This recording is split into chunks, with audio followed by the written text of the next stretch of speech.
প্রিয় ভাই ও বোনেরা, আজ আমরা আলোচনা করব একটি হৃদয়স্পর্শী বিষয়, ফিরে দেখা 2025। প্রভুর চোখে আমরা বিশ্বাসীরা কেমন ছিলাম।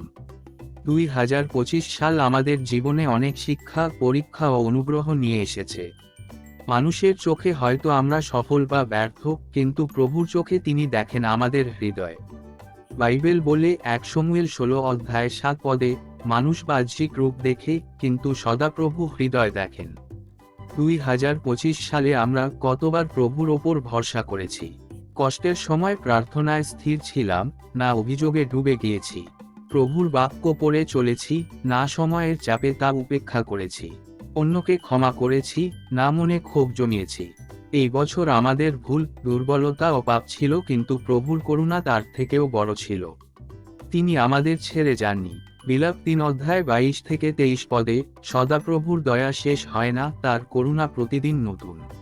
আসছে 2026, আমাদের জীবন যাপন কেমন হওয়া উচিত? 2026 সাল কেবল নতুন ক্যালেন্ডার নয়, বরং নতুন মন, নতুন দৃষ্টিভঙ্গি ও নতুন সমর্পণের ডাক। বাইবেল বলে রোমীয় 12:2, তোমরা রূপান্তরিত হও, মন নতুন করে। 2026 সালে আমাদের জীবন হওয়া উচিত প্রার্থনায় দৃঢ়, বাক্য পাঠে নিয়মিত, বিশ্বাসে অবিচল, ধৈর্যে পরিপূর্ণ, প্রেম ও ক্ষমায় পরিপক্ক। আমরা জানি না ভবিষ্যৎ কি আনবে, কিন্তু আমরা জানি কে ভবিষ্যৎ ধারণ করে আছেন। চিরমীয় 29:11, আমি তোমাদের জন্য যে পরিকল্পনা করেছি তা মঙ্গলজনক। নতুন বছরের জন্য শক্তিশালী প্রার্থনা 2025 থেকে 2026। হে প্রেমময় স্বর্গীয় পিতা, আজ আমরা 2025 সালের জন্য তোমার কাছে কৃতজ্ঞতা জানাই। আমাদের ভুল, অবাধ্যতা ও দুর্বলতার জন্য ক্ষমা করো প্রভু। যেখানে আমরা বিশ্বাস হারিয়েছি, সেখানে নতুন বিশ্বাস দাও। যেখানে আমরা ক্লান্ত হয়েছি, সেখানে নতুন শক্তি দাও। প্রভু, আসছে 2026 সাল, আমরা যেন তোমার ইচ্ছা অনুযায়ী জীবন যাপন করতে পারি। আমাদের চিন্তা, কথা ও কাজে তুমি মহিমান্বিত হও।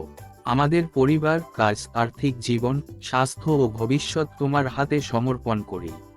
প্রভু যিশুর পবিত্র নামে প্রার্থনা চাই, আমেন।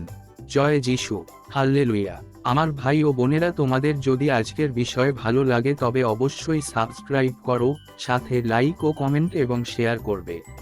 কারো কোনো বিষয়ে প্রার্থনার অনুরোধ থাকলে অবশ্যই কমেন্ট জানাবে। ধন্যবাদ। জয় যিশু।